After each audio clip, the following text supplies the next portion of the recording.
Níor laurin ferdómh. Choi sé nún chun an chrín agus chrom sé síos agus gur sé ordóga láimhe deisir an dalamh ag bun an chrín. An son de herrig sé an ordóg fan an tailib mór hímpel an chrín. Chonnig sianna gal deathig ag teachtas an dalamh san náitin bhain an ordóglis. Dan fáinne rua an vír ag bun an chrín in éag na hordóige, fé mar annach dama an derrig a herrig ceoféir. Dairig an ferdómh na hasamh nuair bhín méid sin diantaige. Díoch sianna suas bhar an chrín, bhí an tíana methe. Bhí ún hiana ná errig sé gemechta. Níor errig sé éon áthram scíháin ach bhí an tíana methe.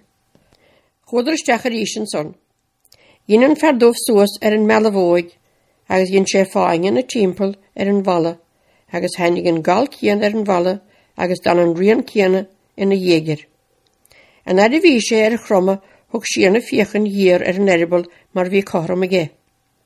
Chonnig sé mo ina bhar unge, bhuar, ada, chaum, héagartha, agus bir níorthe, agus sír chasa féin an nún san áil, an nún san áil, mar bheith bar eribal cait agus ag ferir lu.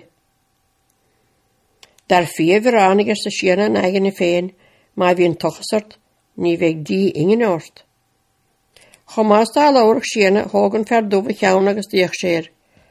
Seachan an unga sonna sisin, le hagala go muineach síon tochas díitsa, agus go gurach sí tengas an inar don tochasart. Éimigh suas an is agus eistrigan chahír.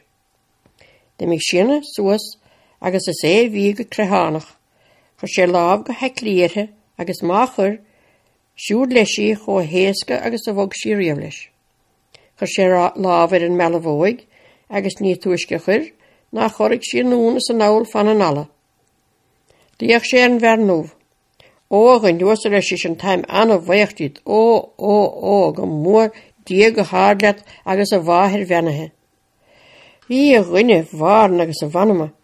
Chá luagus a heinig an focail sonas bhíal hiana dathrig an ferdómh. Thug sé suas a gá láimh cho háir leis na haircibh, heinig lasar gharm as a húlibh, de rink an chrúb, dairig an terrible, de hína nunga, agus chur sé an bhúr as mar a chuireach leon buile.